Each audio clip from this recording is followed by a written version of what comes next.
Hello students, welcome to Edora. I am Prateek, your faculty member for Internal Security. Now today, let's discuss a very important chapter, that is accession of Jammu and Kashmir into the Union of India.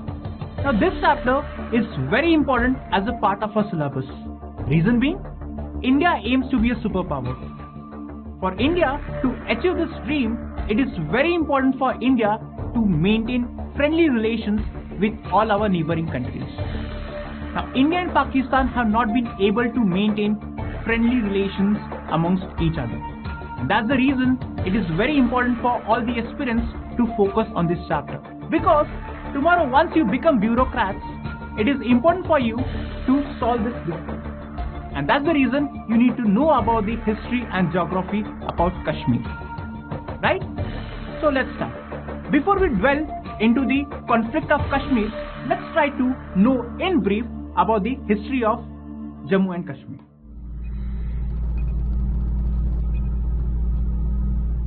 Now, up to the first half of first millennium, Kashmir was an important center of Hinduism followed by Buddhism.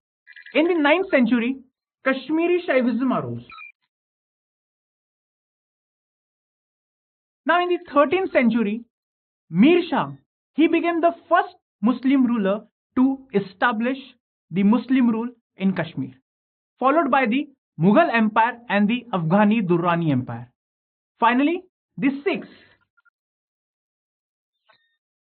under Maharaja Ranjit Singh, occupied Kashmir. Then finally, in 1846, first Anglo-Sikh War took place.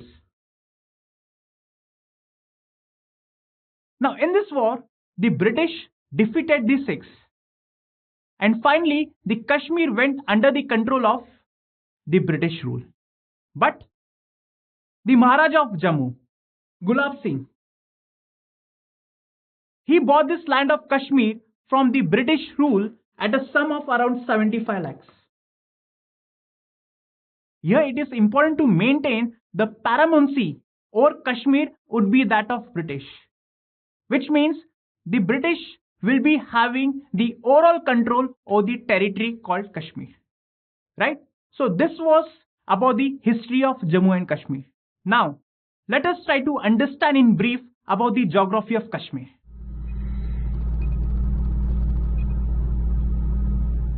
Kashmir is the northernmost geographical region of the Indian subcontinent in South Asia. Now, until the mid-19th century, the term Kashmir denoted only the Kashmir Valley, which is between the Great Himalayas and the Pir Panjal Range. Let's try to locate Great Himalayas and Pir Panjal Range in the map. So this is the Great Himalaya Range and this is the Pir Panjal Range. And Kashmir is sandwiched between this range and the Pir Panjal Range.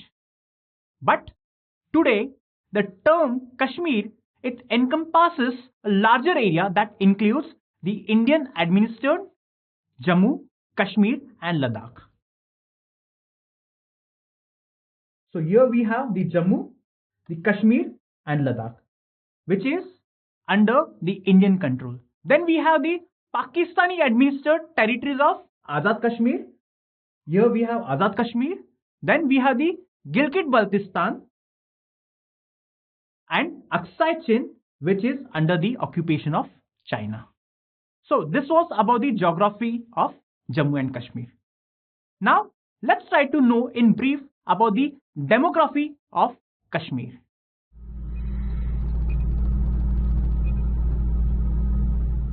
Now, Jammu and Kashmir was the largest princely state in 1947. Despite having nearly 77% of Muslim population, it was ruled by a Hindu king in the name Maharaja Hari Singh. The state J&K was known for its pluralism and a cultural diverse society. There are 5 regions in Kashmir. Let's try to study. So the first is the province of Jammu. Now this Jammu is a Hindu dominated area. It's a largely plain area with low hills. This province of Jammu, it borders the state of Punjab. So here we have Jammu. Then the next province to the north of Jammu, the Sunni Muslims dominated the Kashmir Valley. Then we also have a significant population of the Hindu Kashmiri Pandits. Now we all know the valley was one of the most beautiful parts of India with large number of tourists in summer. There is also Sikh presence in both Jammu province as well as Kashmir Valley. Then to the east of valley, we have the Ladakh. Now this is a hilly area, right? Predominantly inhabited by the Buddhists. Then we also have a slight presence of Muslims in Ladakh. So these three regions, Jammu, Kashmir and Ladakh, are currently under the Indian control. Now the last two regions, Gilgit and Baltistan, they are currently under the control of Pakistan, right? Now these two regions, they share border with Afghanistan via the Wakhan corridor. They also share the border with China. So this was in brief about the demography of Kashmir. Please note, India does not share its border with Afghanistan because it is Gilgit and Baltistan that shares the border with Afghanistan. And we know that Gilgit and Baltistan are not under the Indian control. I hope you understood the demography of J&K. Now, let's try to focus on how Kashmir became a part of India post 1947.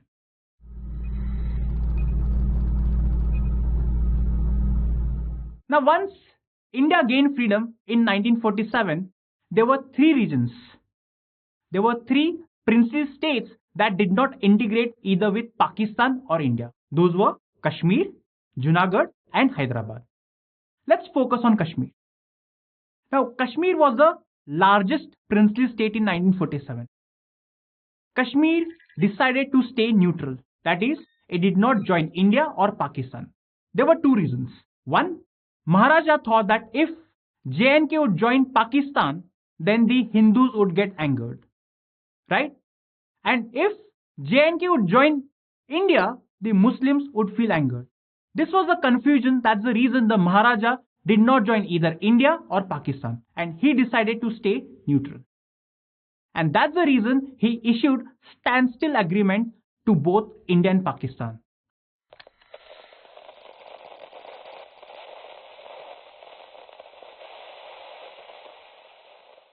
Under the agreement, Maharaja proposed that people will be free to move either to India or Pakistan. At the same time, trade will be continued. So this was a proposal given to both India and Pakistan.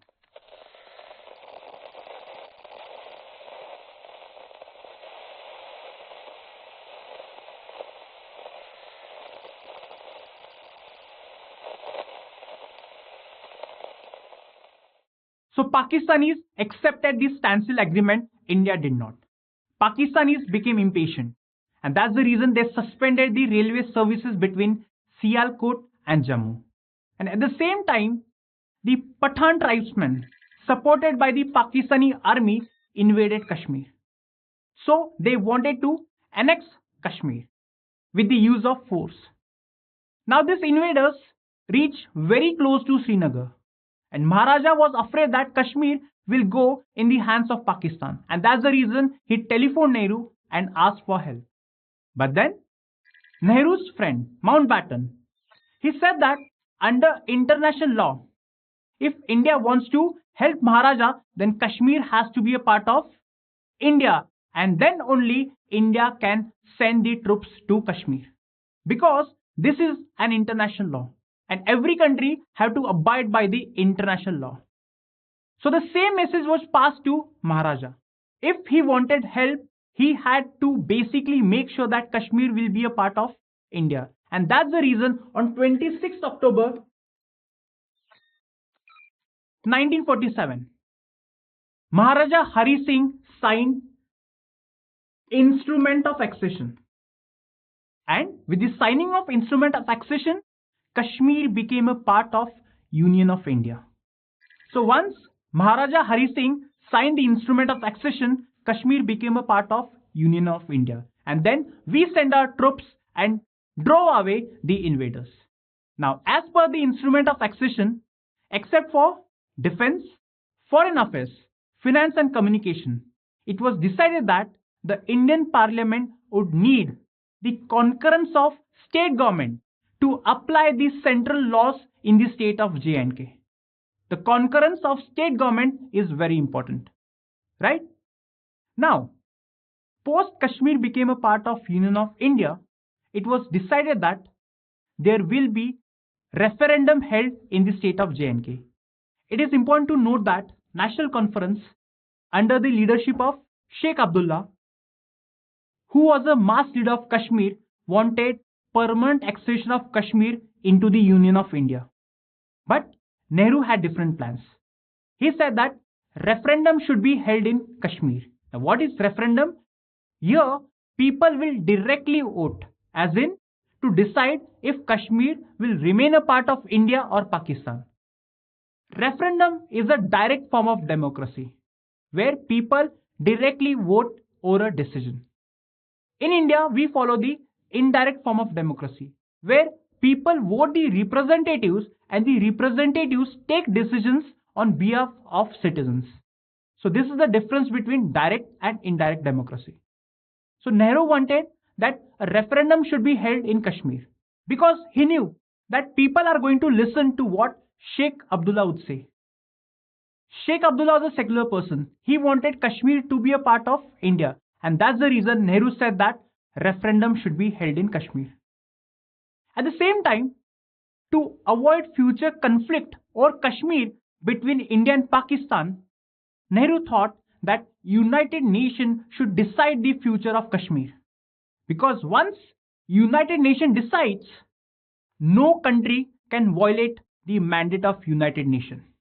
The United Nations proposed that referendum should be held, but there was a condition. So the condition was that the troops of Pakistanis who are deployed along the LOC should be taken back. Now let me show with the help of a diagram.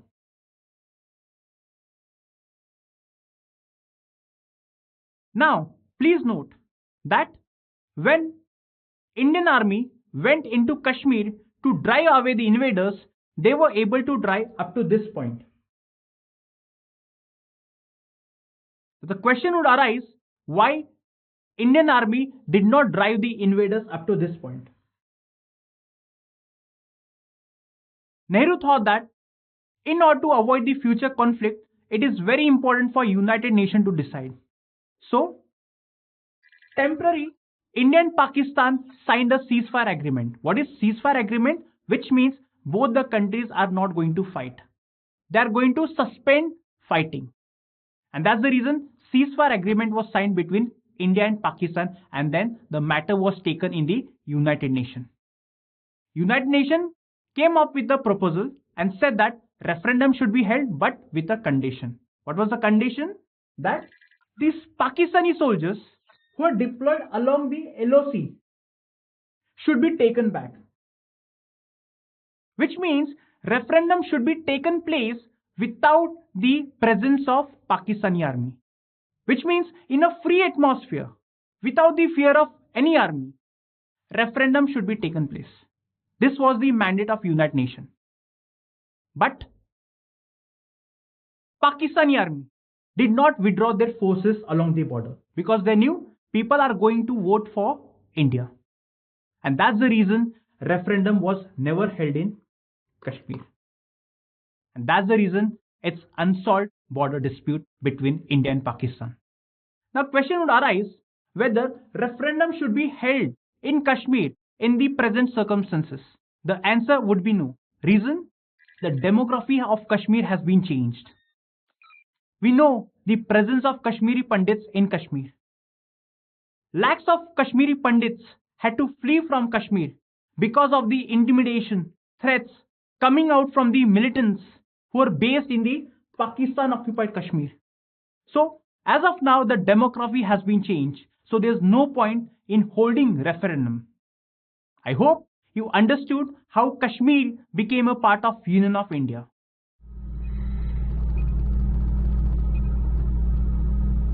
Now we all know the Kashmir issue is going on since many years.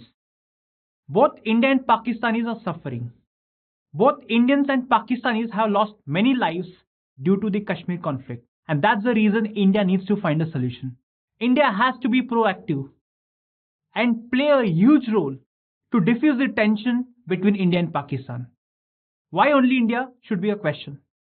Now we all know that India aims to be a superpower. And the aim of Pakistan is to destabilize our country.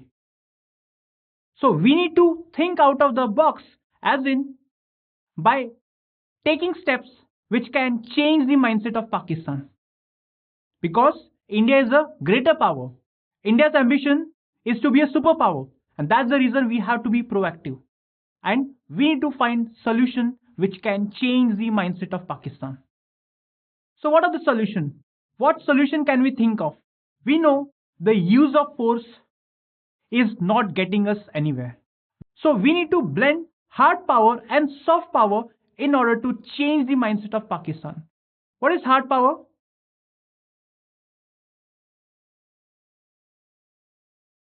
Hard power is the use of force or imposing economic sanctions. These are the means we have been using against Pakistan. At the same time, Pakistan too has been using the same means. But there's no peace. And that's the reason we have to focus majorly on soft power. In soft power, there's no use of force. But taking certain actions which can change the mindset of Pakistanis. For example, we need to focus on the diplomatic means. Hydrodiplomacy. We know the river Indus passes from India and it goes to Pakistan. Pakistan is a lower riparian state. Now India is setting up many hydropower plants on the Indus River. What if we generate electricity and pass it on to the people living on the other side? There will be change in the mindset of people. This change in mindset of people of Pakistan will force the government in Pakistan to not wage a war against India. Yes, we have to do it unilaterally. We can't expect Pakistan to return the same favors because we know that Pakistan wants to stop India from progressing economically. And as India wants to be a major power, India has to do something that is thinking out of the box so that we can change the mindset of the people in Pakistan as well as the government and ISI. Then let's focus on the cricket diplomacy.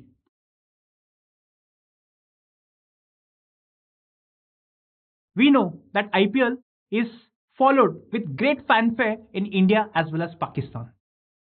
In the inaugural edition, even the Pakistani players were involved in IPL.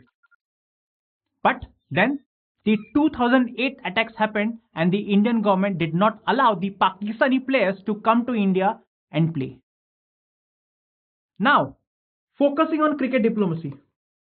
What if we have two teams from Pakistan, say Multan and Rawalpindi, and those teams be added in the IPL total teams? Here we are basically changing the mindset of people because the people in Pakistan feel that the Indians are waging a war against Pakistan. Now this action will bring people close to each other. The bonding between Indians and Pakistanis will grow. For example, when the Indian cricket team visited to Pakistan in the year 2004, if you get the time, you can watch the interviews of Indian players who were a part of the Indian tour to Pakistan. They felt that they are in India. The hospitality they received in Pakistan was amazing. And that's the reason cricket has to be focused. That is, we have to focus on soft diplomacy. And this will, with time, change the mindset of people. Then, let's focus on the economic diplomacy.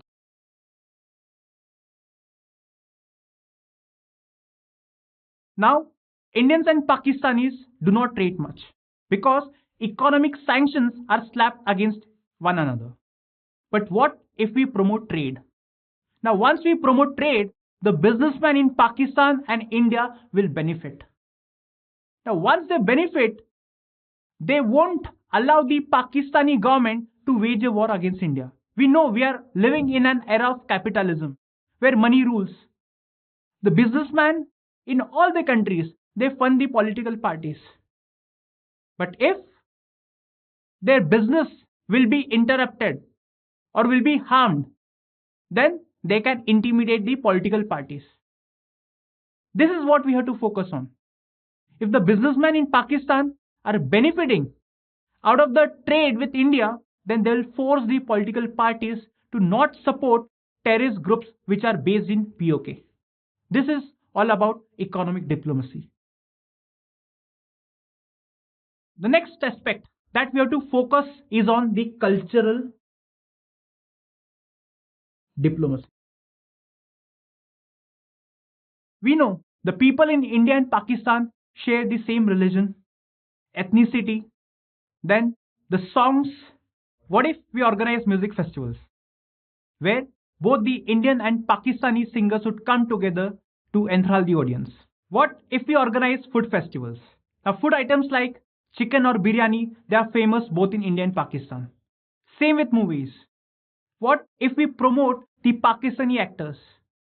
So the point is, we need to focus on increasing people to people contact. This has to be our main focus.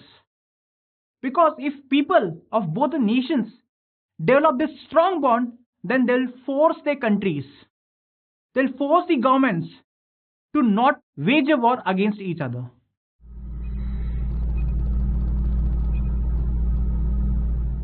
So by focusing on the cultural diplomacy, economic diplomacy, or the cricket diplomacy, there is a chance through which we can change the mindset of the people of Pakistan. But the problem is that our efforts are not sustainable. It's not that India has never initiated any steps. Most of the times, India was the country who initiated steps for peace between India and Pakistan. But our efforts are not in continuation. For example, when any terrorist attack takes place, then whatever steps we have taken, they are halted. And this is what the terrorist groups in POK want.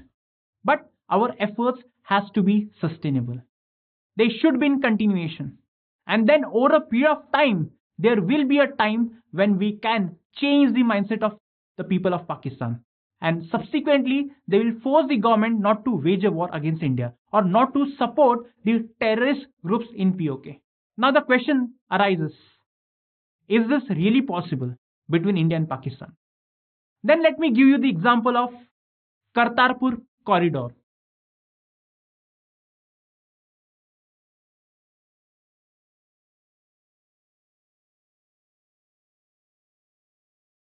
So we know that Punjab is divided between India and Pakistan. There are Sikhs even in Punjab side of Pakistan. So with the help of this corridor which Pakistanis had constructed, it became easy for the Indian Sikhs to visit the Gurudwara in Pakistan. So this step has given a ray of hope to the people of both the sides that if we try, there is a chance where one day India and Pakistan will be a peaceful nations. So we have to blend soft and hard power, which means 80% our focus has to be on soft power and 20% we have to focus on hard power.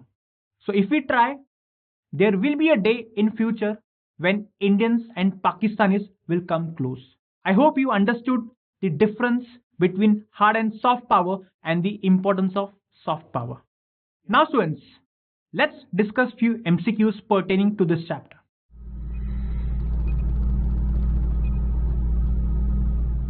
Question number 1. Kashmir is sandwiched between which of the following mountain ranges or passes? Option A, Karakoram Range and Greater Himalayas. Option B, Pir Panjal Range and Dhauladar Range. Option C, Greater Himalayas and Pir Panjal Range. Option D, Zaskar Range and Ladakh Range. The correct answer is option C.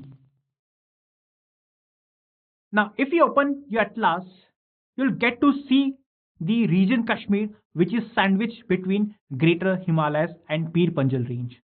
So observe all the important ranges and mountain passes in the region Kashmir. The next question. Accession is a disputed territory between which of the following countries? Option A, India and Pakistan. Option B, India and China. Option C, China and Pakistan. Option D, none of the above. The correct answer is option B, India and China. Please open your atlas and you can locate Accession, which is a disputed territory between India and China. The next question. Line of actual control divides which of the following countries? Option A, India and Afghanistan. Option B, India and China in the eastern sector. Option C, China and Pakistan. Option D, none of the above. The correct answer is option D. Because the line of actual control divides India and China in the western sector. I hope you got the difference. Now, let's take one mains question. The question that might appear in the mains examination in GS3.